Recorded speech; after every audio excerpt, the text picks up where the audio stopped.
स्वागत है आपका हमारे चैनल CGPSC मंथन में।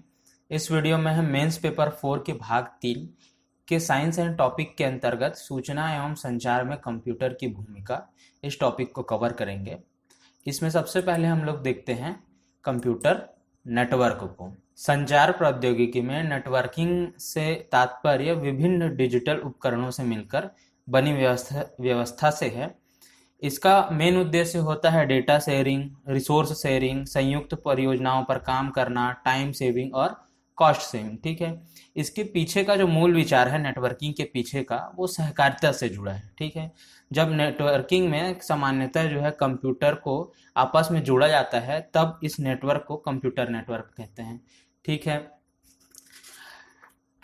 यदि हम नेटवर्क की कार्य प्रणाली को समझना है तो हमको नेटवर्क कनेक्टिविटी को समझना होगा। ठीक है, इसको हम दो आयाम के रूप में समझ सकते हैं। पहला तो हो गया भौतिक जुड़ाव और दूसरा हो गया काल्पनिक जुड़ाव। भौतिक जुड़ाव जो है तार और बेतार दोनों माध्यम से हो सकते हैं। ठीक है, इसके अंदर का हम लोग लैन, VPN, वैन और मैन को देखते हैं। सबसे पहले लैन को देख लेते हैं। इसका मतलब होता है लोकल एरिया नेटवर्क। ये एक जो होता है सीमित क्षेत्र का नेटवर्क होता है, जिसके अंदर कार्यालय, भवन, शिक्षण संस्थान, इन सबको जोड़ा जाता है। ये सामान्यतः जो है तार से भी इसको जोड़ सकते हैं। ठीक है, इसको इंटरनेट भी कहा जाता है। ठीक, अगला इसमें देखते हैं मैन। ठीक, इसको बोलते हैं मेट्रोपॉलिटन एरिया नेटवर्क। इसका आकार जो है लैन से कुछ बड़ा होता है और इसमें महानगरों की कुछ बड़ी बड़ी इमारतों को इससे जोड़ सकते हैं, जो कि प्राइवेट और गवर्नमेंट दोनों हो सकती है। ठीक, अगला देखते हैं इसमें वैन, जो इसे है, ये जो है एक बड़े जो है भौगोलिक क्षेत्र को इससे जोड़ा जा सकता है। इंटरनेट जो हम देखते हैं वो इसी का एग्जाम्पल है। इसमें तार और बेतार दोनों माध्यम को प्रयोग किया जा सकता है। ये जो देखते हैं अपन सामान्यतः पब्लिक नेटवर्क होता है। ठीक, अगला देखते हैं कि इसमें काल्पनिक जुड़ाव। ठीक, इसका मतलब जो है प्रोटोकॉल के माध्यम से है। ठीक, नेटवर्कों से जुड़े नियम कानून, कौन से आंकड़े कब और कहाँ भेजना है, ये कौन तय करता है? ये तय करता है प्रोटोकॉल। ठीक, प्रोटोकॉल भी दो टाइप के देखते हैं अपन, internet protocol, transfer protocol. Internet protocol हमको क्या बताता है कि एड्रेस बताता है, डेटा को भेजने का एड्रेस, और ट्रांसफर प्रोटोकॉल बताता है कि किस रास्ते से होकर जाएगा। ठीक है, तो इस प्रकार ये दशा और दिशा दोनों तय करता है डेटा की। ठीक, अगला देखते हैं कि इसमें इंटरनेट और उसका विकास कैसे किस प्रकार हुआ। इंटरनेट को अगर हम लोग इसका विस्तृत रूप देखें तो इसका मतलब होता है इंटरनेशनल नेटवर्क। शाब्दिक अर्थों में इसको समझा जाता है, नेटवर्कों का नेटवर्क भी कहा जा सकता है। और तकनीकी रूप से ये किसका एग्जाम्पल है, जैसे मैं बताया था लास्ट में, वैन का उदाहरण है। ठीक है, जिसका दायरा संपूर्ण विश्व है। इसकी शुरुआत हम लोग 1960 के दशक में अर्पा नेट नामक जो प्रोग्राम है वो अमेरिका के रक्षा विभाग ने प्रारंभ किया था। वहां से इसकी शुरुआत देखते हैं। इसका उद्देश्य ये था कि USSR से जो है न्यूक्लियर वॉर की स्थिति में अमेरिकी सूचनाओं की रक्षा की जा सके। ठीक है, इसके लिए क्या किया उन्होंने कि विकेंद्रीकृत डिसेंट्रलाइज कंप्यूटर नेटवर्क बनाया, जहां पे जो इमरजेंसी में है सूचनाओं को एक जगह से दूसरी जगह तक तीव्र गति से भेजा जा सके। ठीक है, फिर 1969 में जो है इसको रिसर्च इंस्टीट्यूट से जोड़ा गया और फिर 1970 में जो है अमेरिका ने इसको अपनी जनता के लिए खोल दिया ताकि सूचनाओं का आदान प्रदान हो सके। फिर 1980 के दशक में हम लोग इसका अंतर्राष्ट्रीयकरण देखते हैं और वहीं से जो है इसका नाम जो है इंटरनेशनल नेटवर्क, इंटरनेट जो है निकल के आता है हमारे पास। ठीक है, इस प्रकार हम लोग इंटरनेट का विकास देखते हैं, जहाँ पे ये एक निजी संपत्ति से वैश्विक संपत्ति में बदल गया। अब भारत में इसका विकास देखते हैं। व्यवहारिक रूप से भारत में कब आया? 90 के दशक से आया, जब BSNL ने इंटरनेट गेटवे की सर्विस की शुरुआत की। इसके लिए जो है मुंबई स्थित इंटरनेट नोड को अमेरिका के सैटेलाइट से और यूरोप से जो है केबल नेटवर्क के माध्यम से जोड़ा गया। फिर उसके बाद हम लोग देखते हैं कि भारत में कई सारी इंटरनेट प्रोवाइडर कंपनियां सामने आई। ठीक है, जो निजी भी थी और प्राइवेट भी थी।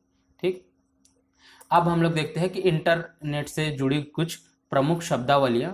ठीक, पहला तो हो गया IP एड्रेस, इंटरनेट प्रोटोकॉल। ये एक जो होता है डिजिटल एड्रेस होता है, ये प्रोग्राम या फिर सॉफ्टवेयर ही होता है जहां पास इंटरनेट सेवाओं को संपादित किया जाता है। ठीक, अगला देखते हैं TCP, transmission control protocol. Computer को आपस में सूचना आदान प्रदान करने के लिए ये जो है बनाए गए नियम और मानक का समूह होता है जिसको अपन बोलते हैं प्रोटोकॉल।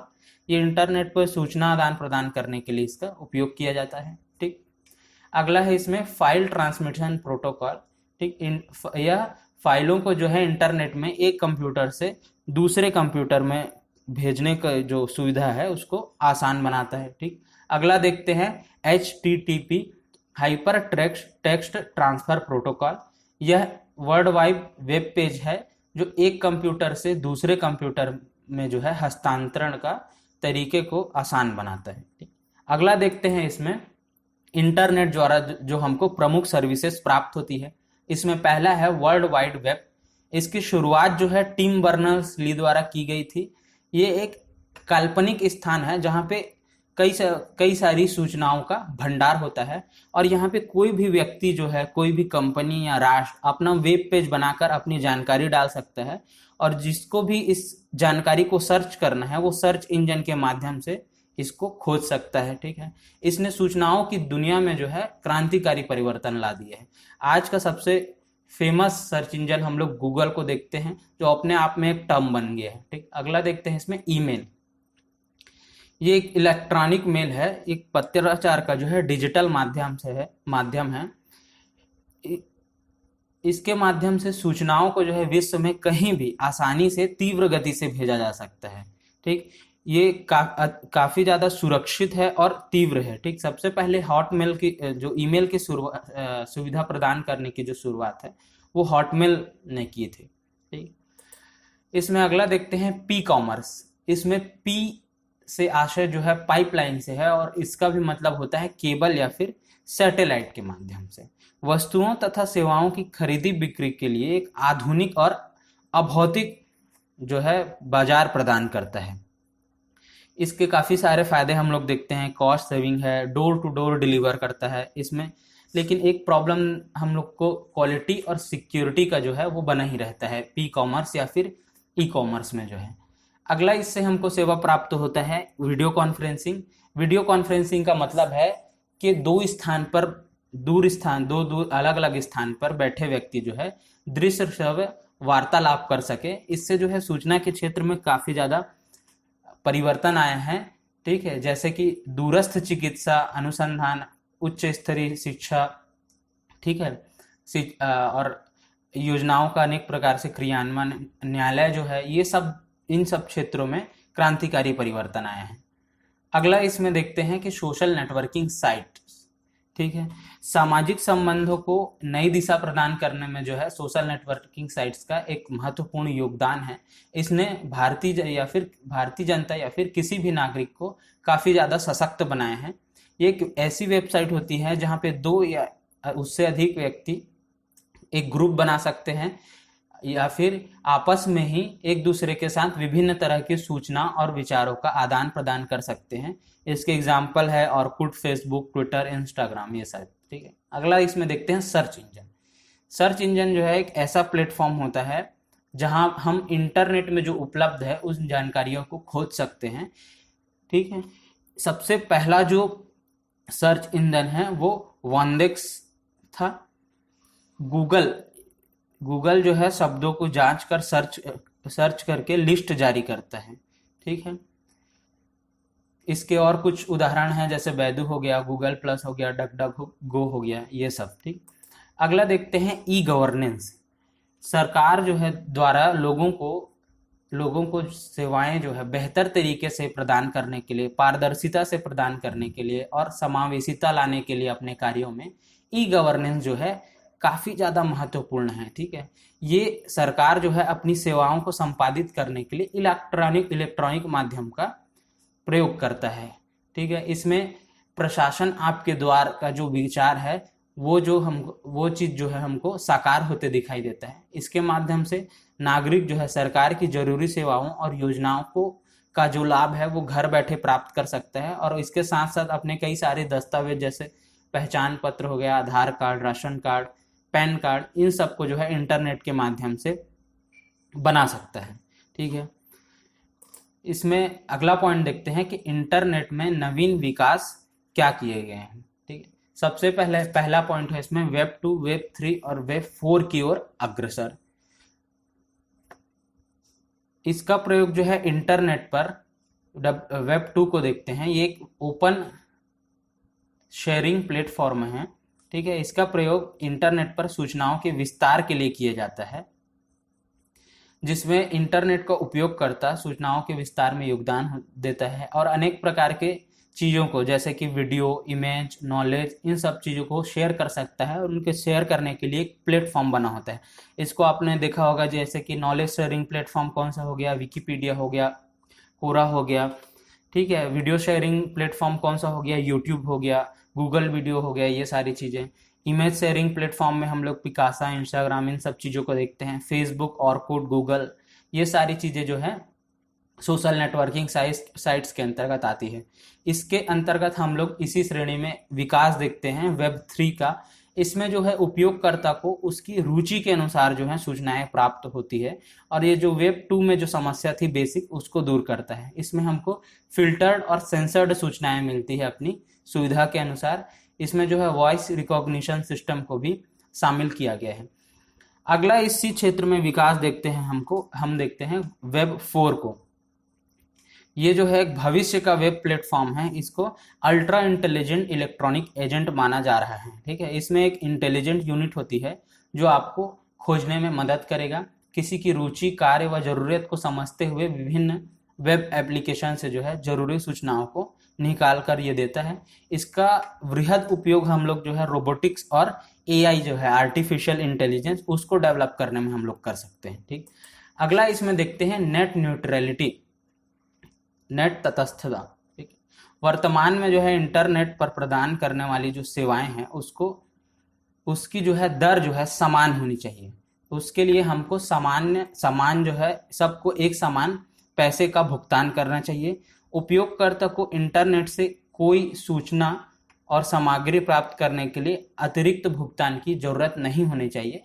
यही जो है नेट न्यूट्रलिटी का बेसिक सिद्धांत है कि नेट जो है इंटरनेट व्यवस्था वो सभी के लिए एक समान रूप से समान पैसे में जो है उपलब्ध हो, ठीक है। नेट तटस्थता से होने से उपभोक्ताओं को जो है चुनने की स्वतंत्रता मिलती है, ठीक है। कई बार ऐसा होता है कि कंपनियां ऐसी करती हैं कि अधिक उपयोग होने वाली सेवाओं को महंगा कर दिया जाता है और कम उपयोग होने वाली सेवाओं को सस्ता कर दिया जाता है, ठीक है। जिससे क्या होता है कि उपभोक्ता जो है सेवाओं के लिए भ्रमित होता है, विचलित होता है। उसके अंदर जो जिस चीज को खरीदने की चाहत है उसके अलावा वो किसी दूसरे चीज की तरफ जाता है, क्योंकि कंपनी जो है उसको उस दिशा में डाइवर्ट करती है, ठीक है। इससे जुड़ा जो विवाद है हम लोग देखते हैं कब सामने आया, जब इससे जुड़ा विवाद जो है दिसंबर 2014 में उभरा, जब एयरटेल ने जो है इंटरनेट टेलीफोनी के लिए एक्स्ट्रा चार्ज लेने की बात की, ठीक है। फिर फरवरी 2015 में फेसबुक और रिलायंस जो है अपनी कुछ सेवाओं को जो है फेसबुक की कुछ सेवाओं को रिलायंस के नेटवर्क पे फ्री कर दिया गया, ठीक है। फिर 2015 में एयरटेल जो है जीरो प्लान लेकर आया, जिसमें एयरटेल के नेटवर्क पर फिर से कुछ सेवाओं को फ्री कर दिया गया। ये सारी घोषणाएं जो है नेट न्यूट्रलिटी की अवधारणा के खिलाफ थी, ठीक है। न्यूट्रलिटी का मतलब ही ये होता है कि चुनने की स्वतंत्रता, और ये घोषणाएं जो है इस स्वतंत्रता को प्रभावित कर रही थी, ठीक। और कुछ जो है प्रतिष्ठित संस्थानों को ये लाभ पहुंचा रही थी। इससे नुकसान ये होता कि जो प्रारंभ हुई कंपनियां हैं, नई प्रारंभ हुई कंपनियां हैं, नई स्टार्टअप्स है, उस सबको काफी ज्यादा नुकसान पहुंचता है इससे। और जो बड़ी कंपनियां हैं उसका जो है इसमें एकाधिकार हो जाता। बिग डेटा और बिग डेटा लीक का विवाद। सबसे पहले बिग डेटा से तात्पर्य इंटरनेट पर उपलब्ध उस डाटा से है जो बड़ी कंपनियों द्वारा इंटरनेट पर जो है संरक्षित किए जाते हैं या फिर उत्पन्न किए जाते हैं। वर्तमान समय में हम लोग देखते हैं कि online shopping, social networking sites, online blogging हो गया, ऑनलाइन बुकिंग हो गया, क्रेडिट कार्ड पेमेंट हो गया, इन सब चीज़ों से हमारा बैंक अकाउंट का डिटेल्स हो गया, इन सब से जो है एक बड़ा डाटा जन्म ले रहा है। लेकिन ये डाटा जो है कई चिंताओं का भी कारण बन रहा है, क्योंकि इस डाटा को जो है खोज कर कोई भी कंपनी जो है किसी व्यक्ति की जो है उसकी आर्थिक, सामाजिक, स्वास्थ्यगत दशा और मानसिक दशा का आकलन कर सकता है और उसके हिसाब से उसको प्रभावित कर सकता है। इससे घाटा ये होता है कि डाटा लीक, डाटा चोरी, इस सब की समस्या बन जाती है। इससे लोगों की निजता पर प्रहार होता है, कई कई बार ब्लैकमेलिंग भी किया जाता है इससे, और अनावश्यक सूचनाएं जो भेजती है भेजी जाती है उनसे, उन सब चीज़ों से ये सारी समस्याएं जो है उत्पन्न होती है। ठीक है, इसमें अगला देखते हैं हम लोग IoT, इंटरनेट ऑफ थिंग्स। ठीक है, IoT की जो अवधारणा है ऐसे नेटवर्क के निर्माण से जुड़ी है जो मानवीय हस्तक्षेप के बिना कार्य कर सके। ठीक, IoT के अंतर्गत हम सामान्य जीवन में प्रयोग आने वाली चीज़ों को, इलेक्ट्रॉनिक यंत्रों को यदि सूचना तकनीक से जोड़ दिया जाए तो इससे खर्च कम हो जाएगा और उसकी क्षमता भी है वो भी बढ़ जाएगी। इससे समय और धन दोनों की बचत होगी और जो है कैपेसिटी बिल्डिंग भी होगी। इसी को बोलते हैं IoT, इंटरनेट ऑफ थिंग्स। इसी के अंतर्गत जो है smart homes, smart classroom, smart city तक की कल्पना की गई है। ऐसा करने के लिए किया जाता है, घर में एक कृत्रिम और बौद्धिक वातावरण का निर्माण किया जाता है जो कि व्यक्ति की इच्छा और रुचि के अनुरूप जो है वातावरण का निर्माण करता है। वर्तमान में जो है इसका यूज जो है हॉस्पिटल्स, होटल्स और आधुनिक घरों में भी देख रहे हैं। इसके अंतर्गत जो है शहर से जुड़े विभिन्न प्रणालियों जैसे विद्युत तंत्र हो गया, परिवहन तंत्र हो गया, सफाई तंत्र हो गया, ठीक है, ठोस अपशिष्ट प्रबंधन हो गया, वाटर मैनेजमेंट हो गया, इन सब को जो है डिजिटाइज किया जाता है और एक स्मार्ट प्रबंधन इसके तहत जो है तैयार किया जाता है। ठीक है, इसमें अगला देखते हैं कि हम लोग कि इंटरनेट से जुड़ी समस्याएं हमारे पास क्या आती है। इंटरनेट का प्रयोग जब मानव के जीवन में इतना व्यापक रूप से हम लोग देखते हैं तो उससे कुछ समस्याएं भी उभर के आती है, जिसके अंतर्गत सबसे बड़ी समस्या हो गया साइबर अपराध, मालवेयर का खतरा, मलेशियस सॉफ्टवेयर का खतरा जो कि लोगों को नुकसान पहुंचाए। इसके अंतर्गत पोर्नोग्राफी का भी विस्तार हम लोग देखते हैं। ये कई चरणों में अभिव्यक्ति की भी स्वतंत्रता का दुरुपयोग हम लोग देखते हैं। इसमें डाटा लीक की भी समस्या रहती है। नेट न्यूट्रलिटी से जुड़ा विवाद सामने आता है। नेट क्राउडिंग से जुड़ी समस्या देखते हैं। कई बार सोशल मीडिया जो है चिंता का और लोगों में डिप्रेशन का विषय बन जाता है। इंटरनेट के माध्यम से लोगों की जानकारी और जासूसी भी कर सकते हैं। इससे साइबर हमला और साइबर युद्ध का भी खतरा रहता है। ठीक है, अगला इसमें देखते हैं कि मालवेयर और इससे जुड़ी सुरक्षा के उपाय। मालवेयर का मतलब होता है मैलिशियस सॉफ्टवेयर। इसका मतलब है ऐसा सॉफ्टवेयर जो गलत इरादों से या किसी सिस्टम को नुकसान पहुंचाने के इरादे से बनाया गया हो। ठीक है, वायरस या वर्म जो है एक तरह का कंप्यूटर प्रोग्राम होता है जो किसी कंप्यूटर प्रणाली को नुकसान पहुंचाने के मकसद से बनाया जाता है। इसके माध्यम से किसी भी कंप्यूटर की जानकारी को जो है चुराया जा सकता है, छुपाया जा सकता है या फिर लॉक किया जा सकता है और बिना जानकारी के सूचनाओं को इधर उधर ट्रांसफर किया जा सकता है। ठीक है, इसमें अगला इसी में देखते हैं इसी प्रकार का मलेशियस सॉफ्टवेयर एक होता है ट्रोजन हॉर्स। ये ट्रोजन हॉर्स ऐसे प्रोग्राम होते हैं जो दावा करते हैं कि ये आपका कोई काम कर रहे हैं, लेकिन वास्तव में ये आपको हानि पहुंचाने के उद्देश्य से लाया जाता है। ठीक है, ये कई प्रकार से आपको नुकसान पहुंचाता है, जैसे फाइलों को गायब कर देते हैं या फिर डेटा को बदल सकता है। ठीक, अब वायरस और वर्म जो है इसमें कुछ बेसिक अंतर देखते हैं हम लोग। ठीक है, सबसे पहले तो वायरस को जो है 1972 में डेविड गेराल्ड ने अपनी उपन्यास व्हेन हार्ले वाज वन में लाया था, और जो वर्म है उसका जो विचार है जॉन वार्नर ने अपने उपन्यास शॉक वेव राइडर में दिया था। ठीक है, वायरस जो है सदैव नुकसानदायक होता है, लेकिन वर्म जो है इसका उपयोग रिसर्च फील्ड में भी कई बार किया जाता है। वायरस जो है सिस्टम के अंदर जाकर नुकसान पहुंचाता है, लेकिन वर्म का उपयोग व्यवस्था के अंदर पहुंचने के लिए किया जाता है। वायरस नेटवर्क तथा बिना नेटवर्क दोनों के फैलता है, लेकिन वर्म जो है उसको फैलने के लिए नेटवर्क जो है वो आवश्यक है। ठीक, वायरस को फैलाया जाता है, लेकिन वर्म जो है स्वतः प्रसारित होता है। वायरस अपने आप को कॉपी करता है, लेकिन वर्म अपने आप को और हानिकारक दूसरे वर्म में कॉपी नहीं कर सकता। ठीक है, वायरस जो है सिस्टम को नुकसान पहुंचाता है, लेकिन वर्म जो है कंप्यूटर नेटवर्क को नुकसान पहुंचाता है। ठीक, ये वर्म और वायरस से जुड़े कुछ बेसिक अंतर हम लोग देखें। ठीक, अब बात करते हैं इससे बचने के उपाय मतलब सुरक्षा पद्धतियों की, ठीक है। इसके अंतर्गत सबसे पहला आता है एंटीवायरस। एंटीवायरस एक ऐसा कंप्यूटर प्रोग्राम होता है जो अलग अलग तरीकों से खोज कर जो है मालवेयर को नष्ट करता है और कंप्यूटर के को सुरक्षित करता है। इसमें फायरवॉल को देखते हैं, जो कि एक कंप्यूटर नेटवर्क सुरक्षा प्रणाली है जो कंप्यूटर के अंतर्गत आने वाले सूचना और जाने वाले सूचना दोनों को कंट्रोल करती है, और जो नुकसानदायक जो डेटा पैकेट रहते हैं या फिर अनऑथेंटिकेटेड जो डेटा रहता है या अनऑथेंटिकेटेड एक्सेस रहता है उसको रोकता है, ठीक है। मालवेयर के जैसे हमलों के लिए को गैरकानूनी और अपराध की श्रेणी में रखने के लिए आईटी एक्ट 2000 में। इसमें अगला देखते हैं साइबर अपराध, ठीक है। साइबर अपराध वर्तमान में जो है एक महत्वपूर्ण चिंता का विषय बन गया है लोगों के सामने। इलेक्ट्रॉनिक व डिजिटल उपकरणों का प्रयोग करके गैर कानूनी कार्यों को संपादित करना कहलाता है साइबर अपराध। साइबर अपराध में जो है इलेक्ट्रॉनिक उपकरण का हम लोग 3 प्रकार से जो है वो लोग यूज कर सकते हैं, 3 तरह से भागीदारी हो सकते हैं। पहला तो है साधन के रूप में, इसका मतलब जो है इलेक्ट्रॉनिक उपकरणों को टूल में उपयोग करके साइबर अपराध किया जाए। दूसरा है टारगेट के रूप में, इसमें है इलेक्ट्रॉनिक उपकरणों को टारगेट करके जो है डाटा को चोरी की जाए या फिर डाटा को किसी भी प्रकार से प्रभावित किया जाए।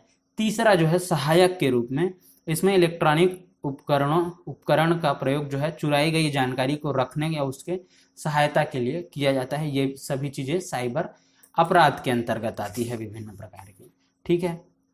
अब देखते हैं साइबर अपराध जो है केवल कंप्यूटर जनित अपराध तक सीमित नहीं है, वे सभी इलेक्ट्रॉनिक युक्तियां जिसके माध्यम से हम आंकड़ों का संग्रहण, संस्करण, प्रसंस्करण और हस्तांतरण करते हैं साइबर अपराध से जुड़ सकते हैं, ठीक है। इसको हम 2 श्रेणी में बांट कर जान सकते हैं साइबर अपराध को। एक तो हो गया नेटवर्किंग जनित और दूसरा हो गया इंटरनेट से परे, ठीक है।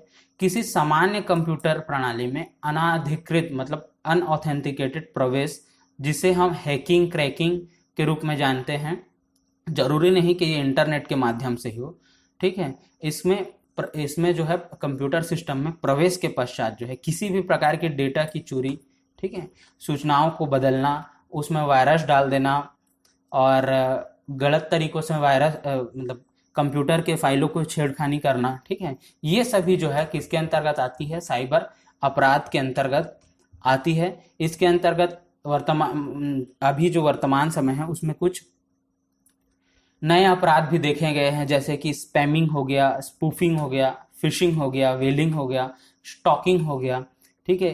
स्पैमिंग होता है अवांछित सूचना व संदेश भेजकर कंप्यूटर प्रणाली को धीमा कर देना। स्पूफिंग में हम लोग देखते हैं गलत पहचान बनाकर इंटरनेट पर धोखा देना। फिशिंग के अंतर्गत आर्थिक जानकारियों को चुराना।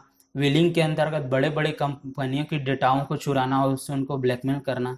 स्टॉकिंग के अंतर्गत होता है कि निजी सूचनाओं पर जो है किसी की निजी सूचनाओं पर नज़र रखना और उससे उनको ब्लैकमेल वगैरह करना, ठीक है। इसके अंतर्गत और भी कई सारी समस्याएं हमको देखने को मिलती है, जैसे कि साइबर हमले हो गया, साइबर वेंडलिज्म हो गया, मतलब इंटरनेट के माध्यम से किसी इलेक्ट्रॉनिक प्रणाली को नष्ट करना हो गया, ठीक है। हैकिंग हो गया, क्रैकिंग हो गया, पोर्नोग्राफी को बढ़ावा देना हो गया, साइबर टेरर हो गया, अनैतिक रूप से व्यापार हो गया। ये सारी जो है आज वर्तमान समय में जो है हाईटेक अपराध हो चुकी है, जिसको रोकना वर्तमान समय में जो है साइबर खतरे जो है वो दिन ब दिन बढ़ते जा रहे हैं। चाहे साइबर पायरेसी हो, साइबर जासूसी हो, साइबर बुलिंग हो, साइबर स्टॉकिंग हो, फ्रॉड हो, टेरर फैलाना हो, ये सब जो साइबर हमले जो है काफ़ी ज़्यादा बढ़ते जा रहे हैं। एक आंकड़े के अनुसार हम देखते हैं कि इंटरनेट उपयोगकर्ता के 2/3 जो है लोगों को साइबर अपराध का या फिर साइबर खतरों का सामना करना पड़ रहा है। वर्तमान समय में जब सरकार जो है देश को डिजिटल क्रांति को ले जाना चाहती है, देश में डिजिटल सुविधाएं हैं उसको बढ़ाना चाहती है, ऐसे में जो है साइबर खतरा जो है एक महत्वपूर्ण चिंता का विषय बन जाता है और इसको जो है सुलझाना काफ़ी ज़्यादा आवश्यक हो जाता है। तो साइबर सुरक्षा के उपायों को हम 3 स्तरों पर देख सकते हैं। पहला जो है तकनीकी आयाम।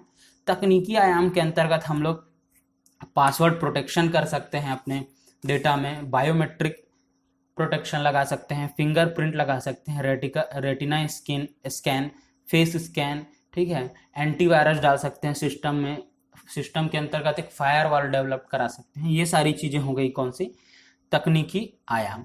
ठीक है, अगला देखते हैं नीतिगत प्रयास कि इसमें जो है इस साइबर हमलों से जो है बचने के लिए सरकार द्वारा नियम कानून क्या बनाए गए हैं। ठीक है, तो इसमें हम लोग देखते हैं भारत में सूचना प्रौद्योगिकी नियम 2000 पारित किया गया था, जिसमें जो है समय समय पर जिसको संशोधित भी किया गया। ठीक है, इसमें साइबर सुरक्षा नीति 2000 को लाया गया था। ठीक है, जिसके अंतर्गत जो है एक क्रिटिकल इंफ्रास्ट्रक्चर की सुरक्षा की बात की गई थी। ठीक है, एक सुरक्षित जो है इलेक्ट्रॉनिक लेन देन के माहौल बनाने की बात की गई थी। ठीक है, इसके अंतर्गत पूर्व चेतावनी तंत्र का भी विकास किया गया। ठीक है, इसके अंतर्गत सबसे बड़ा प्रयास था कि साइबर जागरूकता को लाना लोगों में। अगला इसमें देखते हैं कि संस्थागत प्रयास, इसमें एनआईसी के अंतर्गत जो है सर्ट की स्थापना की गई, कंप्यूटर इमरजेंसी रिस्पांस टीम, जो कि जो है साइबर हमलों सुरक्षा से जुड़ी खतरों के लिए तैयार रहती है। और अंतर्राष्ट्रीय स्तर पर जो है भारत साइबर सुरक्षा से जुड़ी बुडापेस्ट कन्वेंशन से जुड़ा, जो 2004 में जो है अंतर्राष्ट्रीय समझौता था। ठीक है, इस प्रकार से हम लोग देखते हैं कि कई सारी तरीकों से साइबर सुरक्षा के उपाय किए गए हैं। इसमें कुछ नवीनतम उपाय प्रयास भी किए गए हैं, जैसे कि डिजिटल इंडिया परियोजना के अंतर्गत साइबर सुरक्षा को मजबूत बनाने के लिए सुरक्षित भारत नामक जो है योजना पहल जो है शुरुआत की गई है। ठीक है, तो फिर इस वीडियो में बस इतना ही। अगर आपको इससे रिलेटेड कोई भी डाउट आता है तो आप हमको कमेंट कर सकते हैं या फेसबुक और टेलीग्राम में मैसेज कर सकते हैं। अगर आपको ये वीडियो यूज़फुल लगा हो तो हमारे चैनल को सब्सक्राइब जरूर करें। ठीक है, तो फिर मिलते हैं नेक्स्ट वीडियो में, तब तक के लिए धन्यवाद।